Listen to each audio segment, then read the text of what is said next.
Assalamualaikum warahmatullahi wabarakatuh. Allahumma sholli ala Muhammad wa ala ali Muhammad. Para pemirsa Hilafah News yang dirahmati Allah, alhamdulillah kita berjumpa kembali dengan program kesayangan kita, yakni Kabar Petang.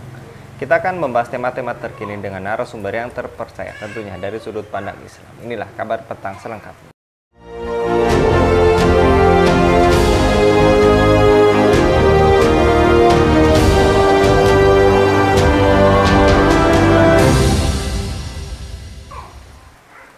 Presiden Joko Widodo menggelar pertemuan sambil makan siang bersama 3 calon presiden, Anies Baswedan, Ganjar Pranowo, dan Prabowo Subianto.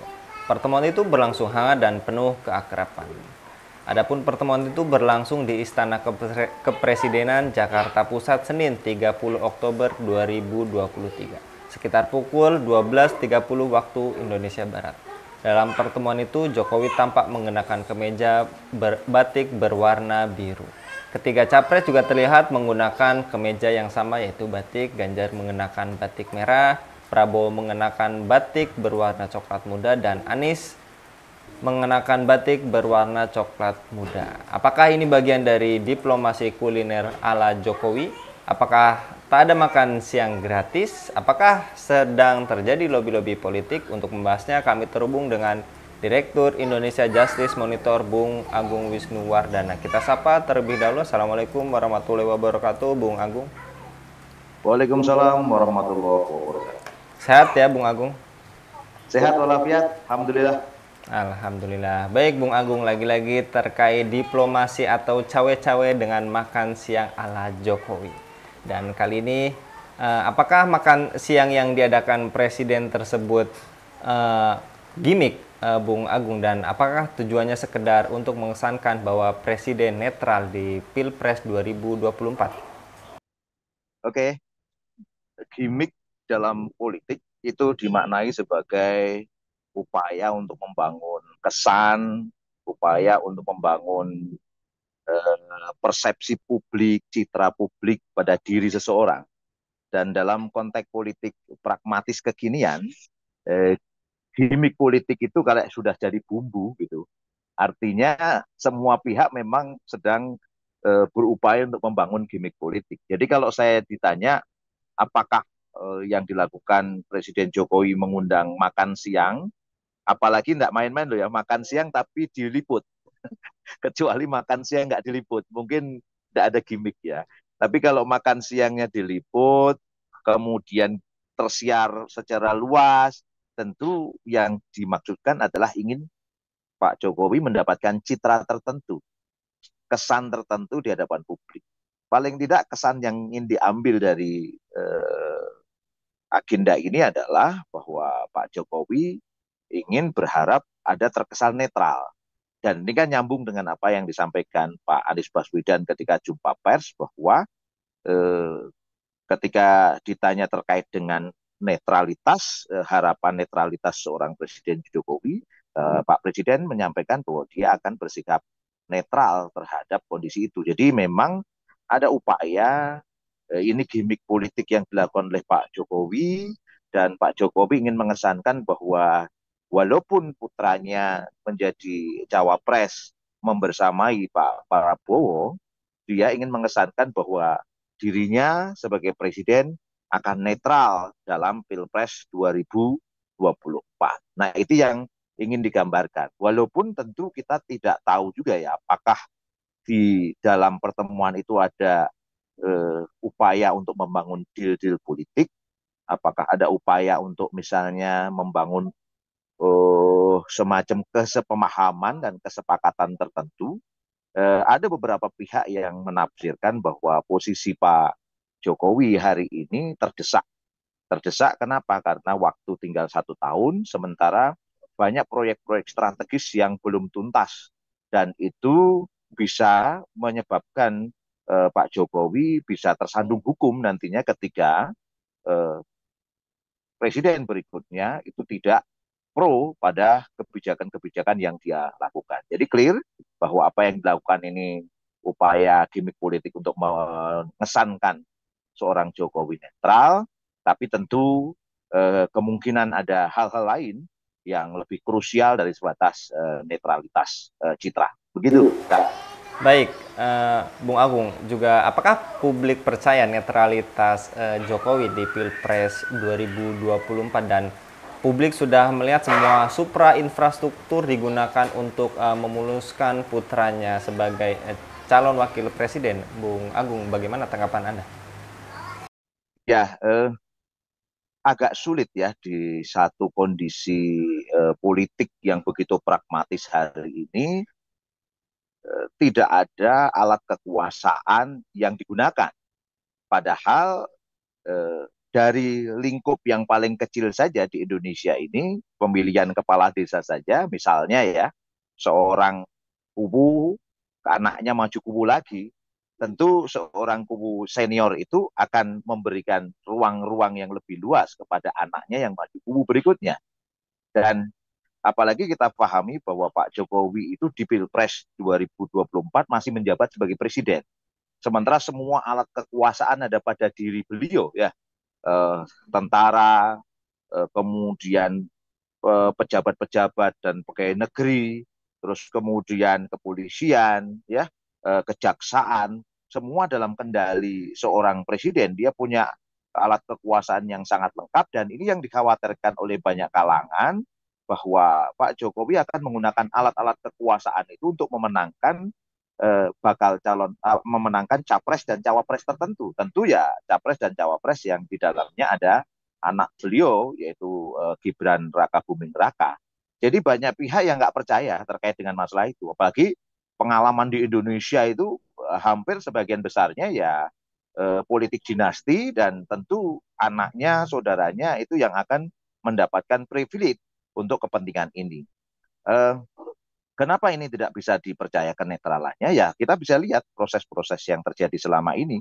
Misalnya begini, keputusan MK sebagai lembaga yudikatif ya, yang harusnya netral, tapi terindikasi kuat bahwa Mahkamah Konstitusi itu menjadi mahkamah keluarga ketika dia meloloskan apa namanya gugatan dari seorang mahasiswa. Coba Anda bayangkan ya, mahasiswa terkait dengan usia capres-cawapres, di mana usia capres-cawapres 40 tahun atau, nah ini kata-kata ataunya itu, atau yang sudah berpengalaman sebagai kepala daerah. Itulah yang kemudian menyebabkan keputusan MK itu menjadi karpet merah buat Gibran untuk maju jadi cawapres mendampingi Pak Prabowo Subianto.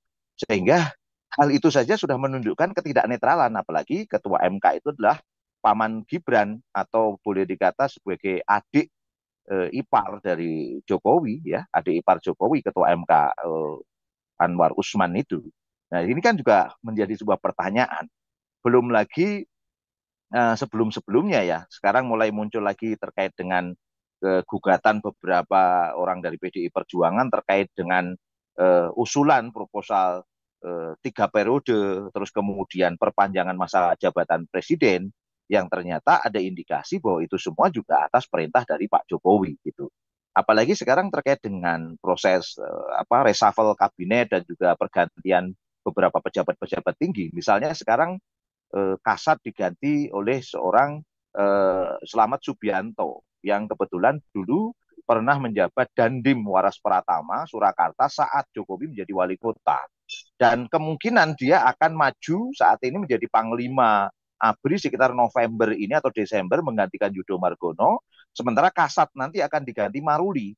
Nah, Maruli ini posisinya kan punya hubungan dekat dengan Luhut Binsar Panjaitan ya. Ini yang menjadi sebuah pertanyaan menggelitik tentunya, dari mana kemudian kita bisa percaya netralitas itu, sehingga banyak pihak memang membaca tidak ada netralitas karena ya kita lihat suprastruktur itu fungsi-fungsi kelembagaan formal sudah dimanfaatkan demikian lupa, terus kemudian infrastruktur lembaga-lembaga masyarakat Projo misalnya ya, Pro Jokowi, terus kemudian banyak sekali relawan-relawan yang memberikan dukungan pada majunya Gibran Raka Buming Raka dengan logika yang nggak masuk akal gitu. Sekarang pertanyaannya kan sederhana ya, kalau Gibran itu bukan anak presiden, kira-kira bisa nggak dia mendapat privilege demikian rupa, kemudian mendapat posisi sebagai cawapresnya Prabowo? Ini kan kecil kemungkinan kalau kita membaca ini semua. Gitu kira-kira, Bang. Baik, Bung Agung, dalam istilah politik tidak ada makan siang gratis. Apakah politik Indonesia sering lebih banyak mempertontonkan perbedaan realita di depan panggung dengan di belakang panggung? Di depan mempertontonkan keceriaan, di belakang justru saling sikut. Bagaimana respon Anda, Bung Agung? Ya, bicara tentang tidak ada makan siang gratis nuklir ya, termasuk diplomasi kuliner ini hal yang sangat menarik. Kalau kita mengupas apa yang pernah disampaikan oleh Sam Kapel Solkon ya, dia adalah salah satu chief di Gedung Putih. Dia mengatakan bahwa apa namanya diplomasi kuliner itu memang biasa dilakukan untuk kalangan tertentu dengan suasana nyaman, duduk makan bersama, disitulah akan ada nuansa-nuansa diskusi. Disinilah kemudian muncul juga istilah no freelance, tidak ada makan siang gratis gitu dalam politik ini, tidak ada makan siang gratis. Hal yang menarik adalah bahwa tentu Pak Jokowi membuat acara makan siang bersama sekian banyak eh, capres ini ya, Pak Prabowo, kemudian Pak Ganjar dan Pak Anies, tentu ada target dan tujuan selain tadi saya katakan sebagai gimmick politik. Tentu ini ada target yang lain. Apa yang disebut dengan deal-deal bisa jadi dilakukan dan yang banyak kalangan menduga ya ini waktunya mepet, harus ada kesamaan, apalagi di Indonesia muncul apa yang disebut dengan politik gotong royong. Politik gotong royong itu kalau kita mengambil istilah ini dari Jeffrey Winters dalam bukunya Oligarki, gotong royong unik ya, oligarki di Indonesia itu politiknya gotong royong. Artinya gotong royong itu apa? Ujungnya adalah politik bagi-bagi. Bagi-bagi. Kita masih mengenal bagaimana seorang Prabowo Subianto yang begitu sangat bencinya kepada Jokowi atau sengit sekali ya pertarungan antar Jokowi dengan Prabowo, tapi nyatanya bisa gotong royong tanda petik, bisa bagi-bagi dengan memposisikan seorang Prabowo Subianto sebagai Menteri Pertahanan dan akhirnya sekarang malah dicalonkan oleh musuhnya menjadi capres ya, berpasangan dengan anaknya yaitu Gibran Raka Buming Raka. Bicara tentang apa yang ada di depan panggung dengan di belakang panggung, memang unik di Indonesia juga bahwa apa yang ada di depan panggung berbeda dengan di belakang panggung. Boleh dikata hari ini mereka makan bersama, tapi di balik layar mereka bisa saling cabik, bisa saling serang. Tapi uniknya di Indonesia, kembali lagi, ujungnya gotong royong. Jadi walaupun nanti deal-deal politik itu terkesan keras gitu ya, atau terkesan lembut, tapi ujungnya adalah gotong royong. Makna gotong royong adalah bagi-bagi. Jadi uniknya di Indonesia kata Jeffrey Winters dalam bukunya Oligarki adalah ya Indonesia itu oligarkinya unik. Yaitu oligarkinya apa? Terkesan kadang musuhan, terkesan kadang soft gitu, tapi ujung-ujungnya ya mereka akan bisa berbagi antar mereka. Yang penting bahwa kalangan elit bisa mendapatkan bagian yang sama, sementara rakyatlah yang harus menangis dalam situasi seperti ini. Nah, jadi saya ingin mengatakan siapapun pemenang eh, presiden ataupun wakil presiden nanti 2024, maka yang untung adalah oligarki sebenarnya.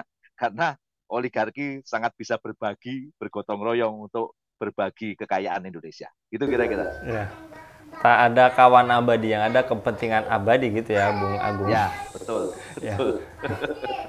Kemudian sorotan momen politik ini menunjukkan para elit politik menikmati makan siang dengan riang gembira, sedangkan rakyat di bawah justru pusing dengan harga beras yang tak terkendali. Kemudian apakah ini menunjukkan buruknya pragmatisme politik yang subur di sistem demokrasi ini, Bung Agung? Ini langsung saya jawab dengan tegas, ini sangat buruk sekali. Hampir apa yang dirasakan elit itu berbeda dengan dirasakan oleh rakyat. Elit yang dipikirkan apa? Menambah kekayaan, mendapatkan kekayaan dan menambah kekayaan, mendapatkan kekuasaan dan memperbanyak kekuasaan. Itu yang dipikirin oleh elit.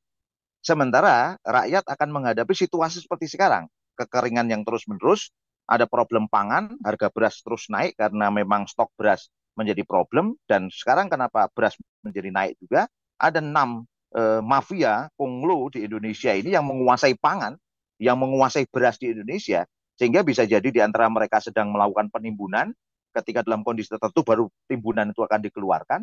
Itulah problem yang terjadi hari ini.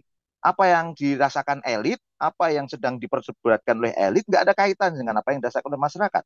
Apalagi masyarakat Indonesia yang semuanya Muslim hari ini ya, sebagian besarnya Muslim, yang tentunya punya care terhadap kaum Muslim di Palestina.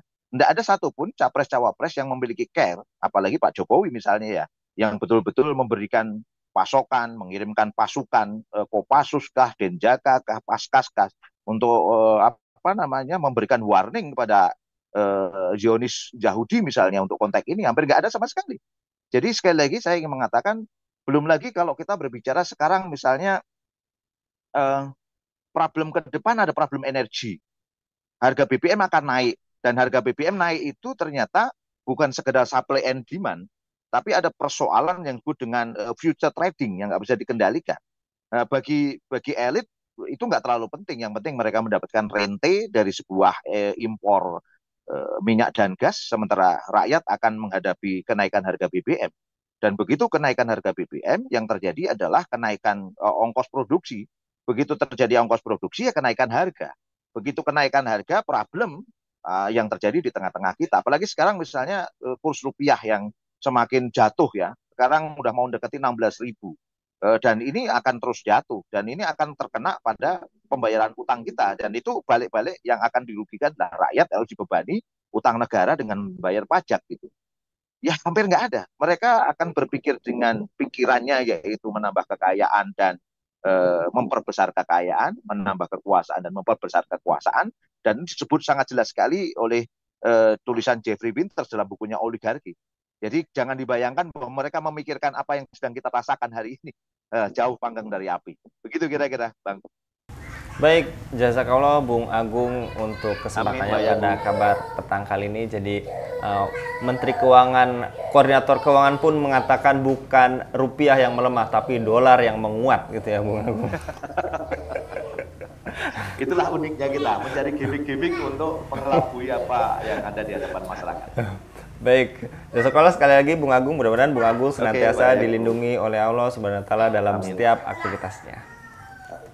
Demikian pemirsa Khilafah News yang dirahmati Allah, jangan lupa untuk subscribe, like, dan share sebanyak-banyaknya. Semoga menjadi amal kebaikan bagi kita semua di dunia dan di akhirat nanti. Saya Anggi Suara undur diri. Assalamualaikum warahmatullahi wabarakatuh.